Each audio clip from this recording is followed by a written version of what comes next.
Finally nagkita na si Luffy, si Imu at itong si Loki na kung saan galit na galit itong si Luffy at gusto niya na talagang bugbugin si Imu. After niya makita na bugbugin and unconscious itong si Brook at itong si Usopp kung paano pa iiyakin at pipigilan ni Sanji, ni Jinbei at ni Frankie ang pag-regenerate nitong si Killingham. Makikita din natin dito sa chapter na ito guys kung paano magtutulong-tulong ang natitirang mga giant warriors at itong si Zoro para ubusin ang lahat ng mga giants para i-revert silang lahat sa pagiging normal ng mga higante. At magkakaroon din dito ng spotlight si Usopp guys. Tatapatan niya si Imu. Pero ang tanong, since alam natin na hindi naman talaga ganun kalakas si Usopp at wala pa talaga siyang feats, may magagawa ba siya kontra sa pinakamalakas na kalaban sa loob ng verse, sa main antagonist? Ang lahat ng yan at marami pang iba tatalakayin natin dito sa ating spoilers para sa One Piece Chapter 1177. Kaya siguraduhin nyo nang nakalike, nakasubscribe at na-ring nyo ng bell button para automatic man-notify kayo pagka-release natin ng susunod na video. Kaya wag na nating patagalin pa. Let's go! Ang title ng chapter na ito ay Furious dahil tulad ng nabanggit ko kanina, dito magagalit si Luffy guys. Pinakaunang context ng spoilers na ito, nagtulong-tulong na nga itong si Zoro, si Stansen, si Hyrule, si Dory at si Brogy para labanan ang lahat ng mga Devil Giants. Since na-figure out na nila kung paano counterin ang Domi Reverse, tinatangka nila na patayin ang lahat ng mga Devil Giants para mag-revert back ito sa kanilang normal form. Habang itong si Chopper naman, nakisali na rin sa laban gamit ang kanyang monster point. Hindi natin alam ang rason, but most likely dahil nakita natin sa previous chapters, nanunood lang naman sa balayong lugar si Chopper at si Giban. Pero siguro may dumating na isang kalaban at napilitan itong si Chopper na mag-transform para pigilan yon at hindi na magdagdagan pa ang injuries ni Giban. Dahil doon, ang napatay at natalo nitong si Chopper na higante ay nag-revert sa pagiging isang normal na higante. So most likely hindi Dream Giant, kung hindi, isang giant na na-transform gamit ang Domi Reverse ni Imu na katapat nila. Sumunod naman dito guys ay magkakaroon daw ng switching of scenes at makakarating naman tayo sa grupo nitong sila Sanji na nakita natin sa previous chapter katapat nilang isa sa mga Holy Knights na si Killingham. Pero dito, hindi na magkakaroon pa ng another move itong si Killingham dahil kakawawain na siya dito ni Sanji. Ayon dito guys, binanggit daw dito ni Sanji na i-handle na ni Jinbei ang ulo nitong si Killingham habang siya at si Frankie naman ang handle sa legs nito. Nababalutan at tatalian daw nitong si Sanji at ni Frankie ang kanyang mga legs para hindi na ito makapag-regenerate pa.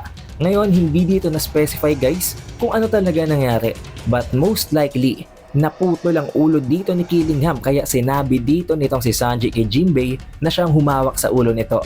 Habang ang kalahati ng katawan nitong si Killingham ay ginagawa naman ng paraan ni Frankie at ni Sanji.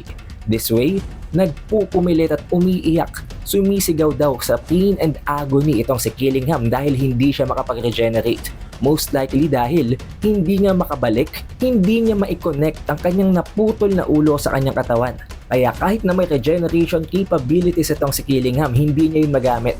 Kaya umiiyak daw sa sakit ito ngayon dahil hindi nga niya magamit ang kanyang immortality. Kung paano naputol ang ulo nitong si Killingham, hindi ko din alam guys. Pero surely hindi yun sa pamamagitan ng sipa na ginawa ni Sanji sa previous chapter.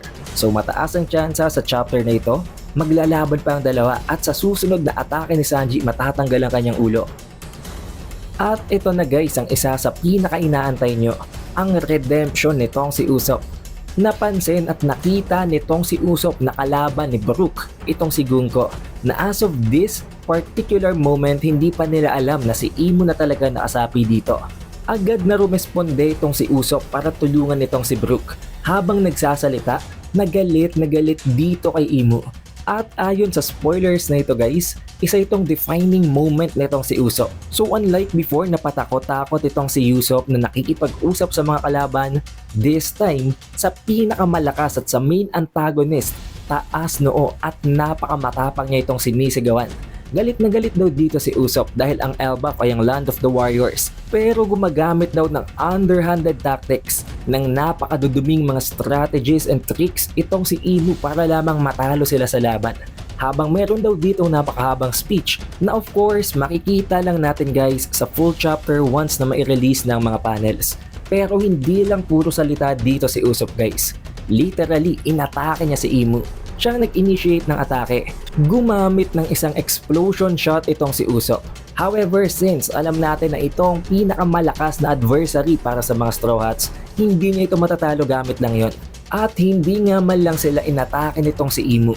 Immediately, napakabilis daw ng movement speed as if nag-teleport itong si Imu sa harapan nitong si Usopp. At bigla na lamang naging unconscious itong si Usopp at si Brook. Now I think, hindi talaga sila inatake nitong si Imu. Dahil ayon dito sa spoilers na ito guys, ang explosion ang nag-cause ng dahilan kung bakit nawala ng malay si Brook at si Usopp.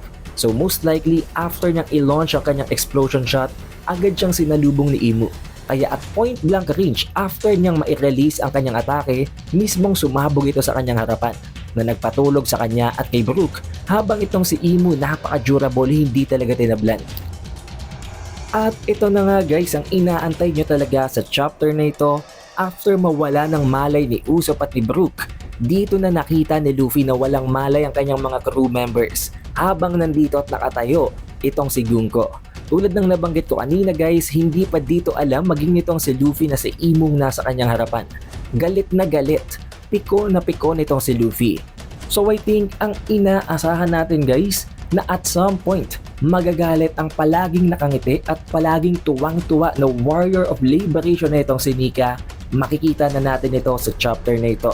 At dito na rin magkikita-kita ang tatlong pinakamalalakas sa loob ng verse. Nagkaharap na itong si Imu, si Luffy, at itong si Loki kasama si Ragnir.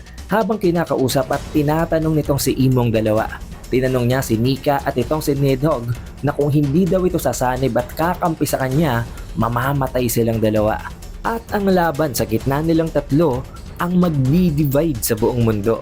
Now for sure, hindi naman sasanib itong si Luffy or itong si Loki dito kay Imu, which means 100% maglalaban-laban ng tatlong ito.